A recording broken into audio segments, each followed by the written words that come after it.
आपण मागच्या एका व्हिडिओत बघितलं होतं की जेवण कसं करायचं। खरं जर आपल्याकडे शास्त्रामध्ये अन्न हे पूर्ण ब्रह्म जाणीजे यज्ञकर्म असं जर म्हटलं असेल तर खरं तर जेवण करणं हे ध्यान करण्यासारखंच आहे किंवा मेडिटेशन करण्यासारखंच आहे।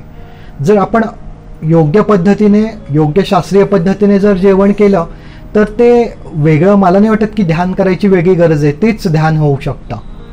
ते कसं तर नाती द्रुतम नाती विलंबितम सह स्तन्मना भुंजित, म्हणजे जेवण करताना आपण खूप वेगाने जेवायचं नाही आहे की आपण चालतोय आणि काहीतरी तोंडात टाकून चावून खातोय, हे चुकीचं आहे। किंवा मला वेळ पाळायची म्हणून मी भराभर जेवतोय, it's like a diabetic habit, त्याने मधुमेह तुमचा वाढतो। त्या एवढं भराभर जेवणं हे योग्य नाही आहे। नाती विलंबितम, हल्लीची मुलं ही त्यांना जेवणात तसा फारसा रस असल्याने ते तास भर जेवण करत बसतात। एका ताटामध्ये वाढलेला पदार्थ त्याच्याकडे त्यांचं लक्ष नसतं आणि मागे लागायला लागतं हे खा, आणि एखादा छोटासा वाटीभर भात असेल तर त्याला तास संपवायला लागतं। म्हणजे नाती विलंबितम म्हणजे खूप वेळ लावत जेवणं हे पण तितकंसं चांगलं नाही आहे। तन मना भुंजित हे सगळ्यात महत्त्वाचं। जेव्हा आपण जेवतो तेव्हा त्या जेवणाचा आपल्या शरीराशी आणि मनाशी योग्य संयोग हवा। म्हणजे काय तर जेवताना आपण कोणता पदार्थ जेवतोय, त्याचा वास काय आहे, त्याचा कलर काय आहे, त्याची चव काय आहे, जर आपल्या शरीराचा आणि त्या आहाराचा जिभेचा आणि त्या आहाराचा योग्य संयोग झाला तर आपल्याला योग्य रसज्ञान होतं। गोड आंबट खारट कडू चव त्या पदार्थाची कळते, तसे अंतस्राव त्याचा पाचक स्रावांचं श्रवण होतं आणि ते उत्तम पचतं। आणि मनहा तर मनाचा आणि त्या आहाराचा संयोग होणं गरजेचं आहे। विटनेसिंग ही सुद्धा एक ध्यानाची उत्तम पद्धत आहे। म्हणून जेवताना जर आपल्या मनाची एकाग्रता त्या आहारावर असेल तर ते ध्यानासारखंच होतं।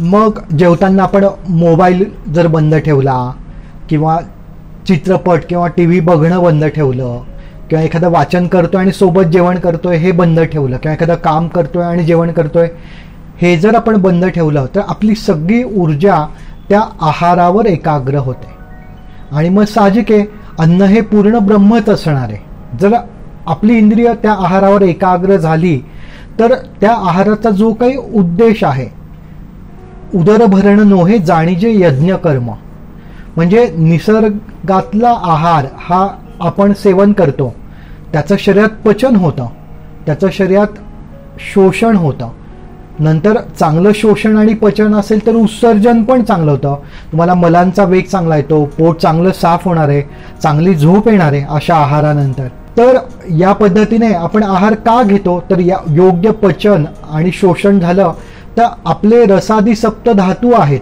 रस रक्त मांस मेद अस्थि मज्जा शुक्र आणि ओज व्हायटॅलिटी इम्युनिटी, हे सुद्धा याचं त्या आहाराने पोषण होण्यासाठी शरीराचं धारण करण्यासाठी आपण हा आहार घेतो। तर अशा उत्तम पचलेल्या आहाराचं शरीरात सम्यक पचन आणि शोषण होतं आणि त्याने शरीराचं आणि मनाचं उत्तम पोषण होतं। तर हा आहाराचा उद्दिष्ट तेव्हाच सफल होतो, साध्य होतो जेव्हा आपण ते आहार सेवन जेवण करणं हे एखाद्या मेडिटेशन सारखं करू। म्हणून जर या पद्धतीने आपण खूप वेळ विलंब न लावता खूप घाई न करता जर प्रमाणात चांगल्या पद्धतीने 32 वेळा एक घास चावून जर जेवताना त्या आहाराचा वर्ण कोणता, कलर कोणता, त्याची चव कोणती, वास कोणतं याचा त्या जेवणाकडे आपलं लक्ष आहे, आपण चांगलं चावलो आणि पूर्णपणे एकाग्र आपण केलंय, बाकी कोणतीच क्रिया करत नाही, जेवताना फक्त जेवणाचीच क्रिया करतोय, या पद्धतीने जर आपण जेवण घेतलं तर तो आहार घेण्याचा उद्देशही सफल होईल, ते ध्यान करण्यासारखंच जेवण करणं होईल आणि त्यासोबत आपल्या शरीराचं उत्तम पोषण त्या आहाराने होईल। मग आजारांची चिंता करायची काहीच गरज नाही। थँक्यू।